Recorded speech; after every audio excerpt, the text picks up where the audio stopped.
Dear students, अस्सलाम वालेकुम। FSc second year biology में चैप्टर नंबर 15 होम्योस्टैसिस।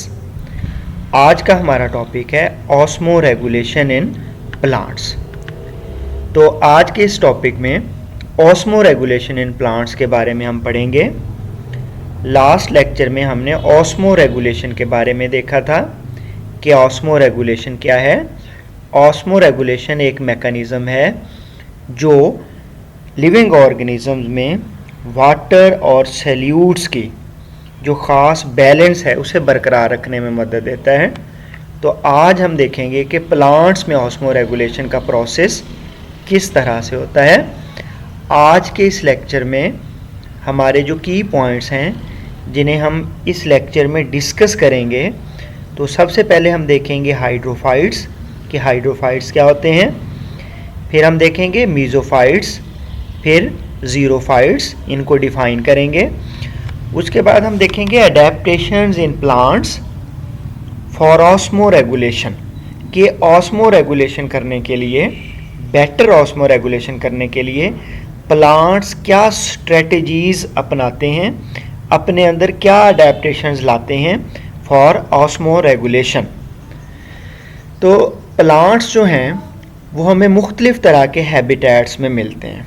हैबिटेट्स उस जगह को, इन्वायरमेंट के उस हिस्से को कहते हैं जहाँ कोई लिविंग ऑर्गेनिज्म रहता है। तो प्लांट्स हमें बेसिकली तीन तरह के इन्वायरमेंट में, तीन तरह के हैबिटेट्स में मिलते हैं। फर्स्ट वन है हमारे पास एक्वेटिक हैबिटेट्स, सेकंड है हमारे पास मॉडरेट हैबिटेट। मॉडरेट हैबिटेट का मतलब ये है कि ऐसा हैबिटेट जिसमें मॉडरेट वाटर सप्लाई हो। थर्ड है हमारे पास सीवरली ड्राई हैबिटेट, यानी ऐसा हैबिटेट जिसमें बिल्कुल भी वो ड्राई हो, वाटर की कंटेंट्स जो हैं वो बहुत कम हो। तो ये तीन तरह के हैबिटेट्स में हमें प्लांट्स मिलते हैं। तो अगर प्लांट्स जो हैं वो एक्वेटिक हैबिटेट्स में रहते हों, उन प्लांट्स को हम हाइड्रोफाइट्स कहते हैं। तो इस तरह से हम हाइड्रोफाइट्स को डिफाइन कर सकते हैं, the plants which are present in aquatic habitats, यानी वाटर के अंदर जो प्लांट्स हैं उन्हें हम हाइड्रोफाइट्स कहते हैं। उसके बाद mesophytes, the plants which have moderate water supply habitat, यानी ऐसी हैबिटेट जिसमें वाटर की सप्लाई मॉडरेट हो, मोतदिल हो, वहाँ जो प्लांट्स होते हैं उन्हें हम मीज़ोफाइट्स कहते हैं। और ड्राई कंडीशंस में, ड्राई एनवायरनमेंट में पाए जाने वाले प्लांट्स को हम ज़ीरोफाइट्स का नाम देते हैं। तो इस तरह से हाइड्रोफाइट्स, मीज़ोफाइट्स और ज़ीरोफाइट्स को हम डिफ़ाइन कर सकते हैं। तो ये प्लांट की तीन ग्रुप्स हैं, तीन क्लासेस हैं on the basis of habitat. Habitat कौन सी?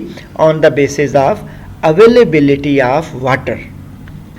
तो अब हम देखते हैं कि हाइड्रोफाइट्स जो हैं, हाइड्रोफाइट्स जैसा कि हमने पढ़ा, एक्वेटिक एनवायरनमेंट में पाए जाने वाले प्लांट्स को हम हाइड्रोफाइट्स कहते हैं। These plants have adaptations to remove flooding from cell. अब जाहिर बात है कि ये प्लांट एक्वेटिक एनवायरनमेंट में रहते हैं, इन्हें जिस मसले का सामना है वो ये है कि इनके सेल्स में फ्लडिंग हो जाती है, बाहर पानी ज़्यादा है एक्सटर्नल एनवायरनमेंट में, तो इंटरनल एनवायरनमेंट में फ्लडिंग हो सकती है। तो ये प्लांट्स मुख्तलिफ स्ट्रेटजीज़ अपनाते हैं, मुख्तलिफ अडेप्टेशंस करते हैं सर्वाइव करने के लिए और अपने सेल से इस फ्लडिंग को रिमूव करते हैं। तो हम देखते हैं कि इन प्लांट्स में अडेप्टेशंस कौन कौन सी हैं। फर्स्ट वन है these plants have large leaf area, surface area. क्यों इनका लार्ज सरफेस एरिया है, क्यों इनके लीव्स बड़े हैं? Because to promote transpiration. Transpiration ऐसा अमल है जिसमें प्लांट्स जो है वो वाटर को अपने अंदर से निकालता है, एवेपोरेट करता है। इस प्रोसेस को हम ट्रांसपायरेशन कहते हैं। तो जितना लीफ एरिया ज़्यादा होगा उतनी ट्रांसपायरेशन ज़्यादा होगी। तो इन प्लांट्स में लीफ एरिया इसलिए ज़्यादा है कि ये ट्रांसपायरेशन को प्रमोट कर सकें। उसके बाद नंबर सेकंड है हमारे पास एक्सटेंसिव स्टोमेटा, यानी स्टोमेटा की तादाद ज़्यादा है। स्टोमेटा स्मॉल पोर्स हैं जो जहाँ से ट्रांसपायरेशन का प्रोसेस होता है। तो एक्सटेंसिव स्टोमेटा होते हैं on upper surface of leaves की ऊपर वाली सतह पे। आमतौर पे प्लांट्स में नीचे वाली सतह पे लोअर सरफेस पे स्टोमेटा होते हैं, लेकिन हाइड्रोफाइट्स में जो स्टोमेटा हैं वो अपर सरफेस पे होते हैं। अपर सरफेस पे इसलिए हैं कि वहाँ से ज़्यादा ट्रांसपायरेशन को प्रमोट कर सकें। जब ट्रांसपायरेशन ज़्यादा होगी तो इनमें से वाटर लॉस ज़्यादा होगा, क्योंकि इन्होंने फ्लडिंग को रिमूव करना है, अपने अंदर जो ज़्यादा पानी है उसे निकालना है, इसलिए वाटर लॉस को ये प्रमोट करते हैं। इनकी एग्जांपल्स हम देखें तो हमारे पास लोटस है और वाटर लिली है। तो ये हाइड्रोफाइट्स हैं, इनमें ये चंद अडेप्टेशंस हैं, अपने अंदर से फ्लडिंग को रिमूव करेंगे, इस तरह ये होम्योस्टेसिस अपनाएंगे। नेक्स्ट हम बात करते हैं मीजोफाइट्स की। मीजोफाइट्स के बारे में हमने अभी देखा कि मॉडरेट वाटर अवेलेबिलिटी वाली जो हैबिटेट्स हैं वहाँ हमें मीजोफाइट्स मिलते हैं, यानी पानी की मिकदार वहाँ मोतदिल होती है, तो उन प्लांट्स को हम मीजोफाइट्स का नाम देते हैं।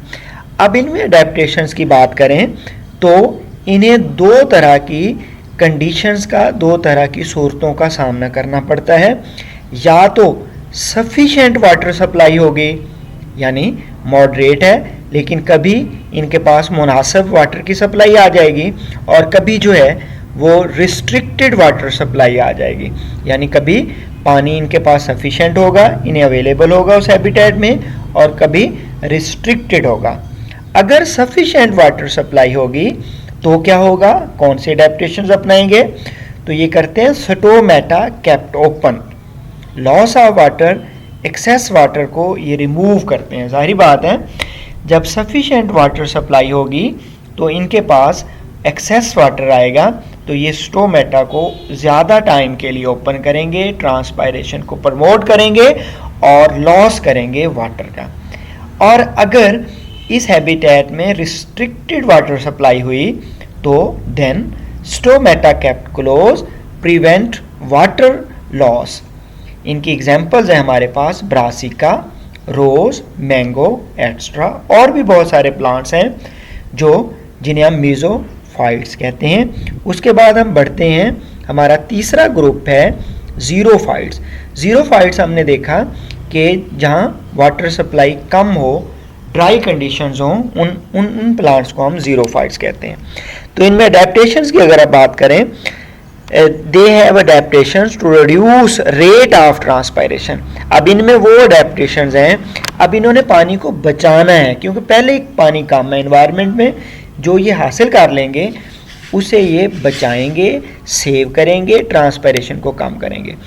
They have small thick leaves, जब लीव्स स्मॉल होंगे, थिक होंगे, ट्रांसपायरेशन कम होंगी। लीव्स के ऊपर क्यूटिकल है जो कि थिक है, वैक्सी है, लेदरी है, इसका काम भी ट्रांसपायरेशन को रिड्यूस करना है। These plants have stomata lower surface. अब हाइड्रोफाइट्स में स्टोमेटा अपर सरफेस पे थे, इनमें लोअर सरफेस पे हैं, तो जब लोअर सरफेस ऑफ लीव्स पे होंगे स्टोमेटा तो इससे ट्रांसपायरेशन जो है वो कम होगी। और इनके स्टोमेटा डिप्रेशंस में होते हैं, यानी लीव्स में अंदर धसे हुए होते हैं, अंदर कैविटीज में होते हैं।